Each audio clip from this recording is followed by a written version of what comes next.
मेचरा बाजे के में छा कयो थई?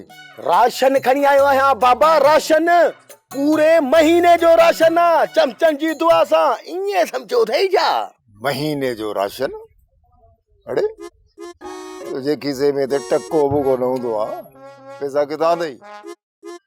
या कहे इमदादी के बि मां चोरी करे आए, पर न चोरी करणा वारा तो में लक्षण ही कोन्हनि जो चोरी करे सघी।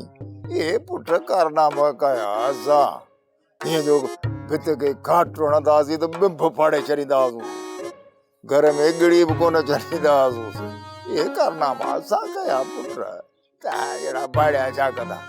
भाग्यो थे अकल ॾियो त ॼण तारो खणी वियो। तव्हां कंदव चोरियूं, बाक़ी हाणे बाचिका सचिका था धके सघो था।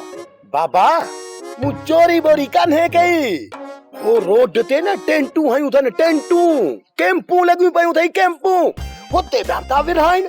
ऐं बाबा हर माण्हू खे पिया था ॾियनि, जेको अचे थो पातो कुल्ह ते भॼ चमचन जी दुआ सां।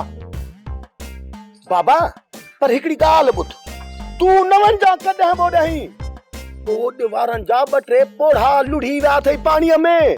इएं न त तोखे विहारे छॾनि, आर्मी पुलिस रेंजर्स चमचन जी दुआ सां लठ जो सभु को अथई। अच्छा राशन रोड ते पिया था करनि? अटो भला चङो आहे, कंहिं सुठी क्वालिटीअ जो आहे या अटे में रुगो पिया था जीत ढोड़नि? भला दाल बाल 2-3 साल पुराणी आहे या ताज़ी आहे?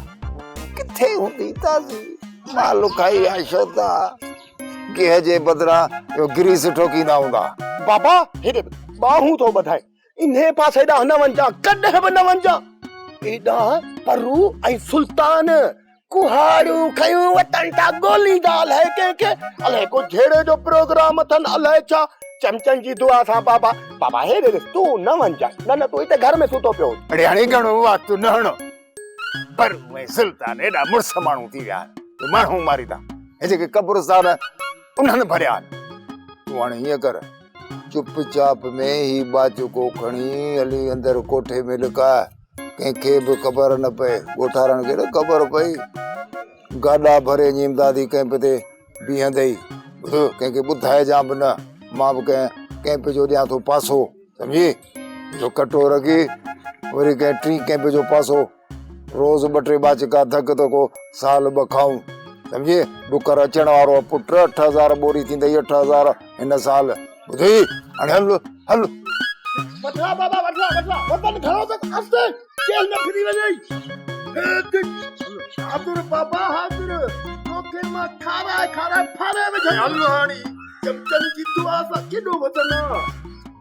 सोप सीरियल सिंध ॼाई तमाम एपिसोड्स ॾिसो हाणे HD क्वालिटीअ में। विज़िट करियो असांजो YouTube channel Sindh TV HD drama. Subscribe कयो असांजो official YouTube channel Sindh TV HD drama ऐं वधीक अपडेट लाइ बेल आइकन खे क्लिक करियो।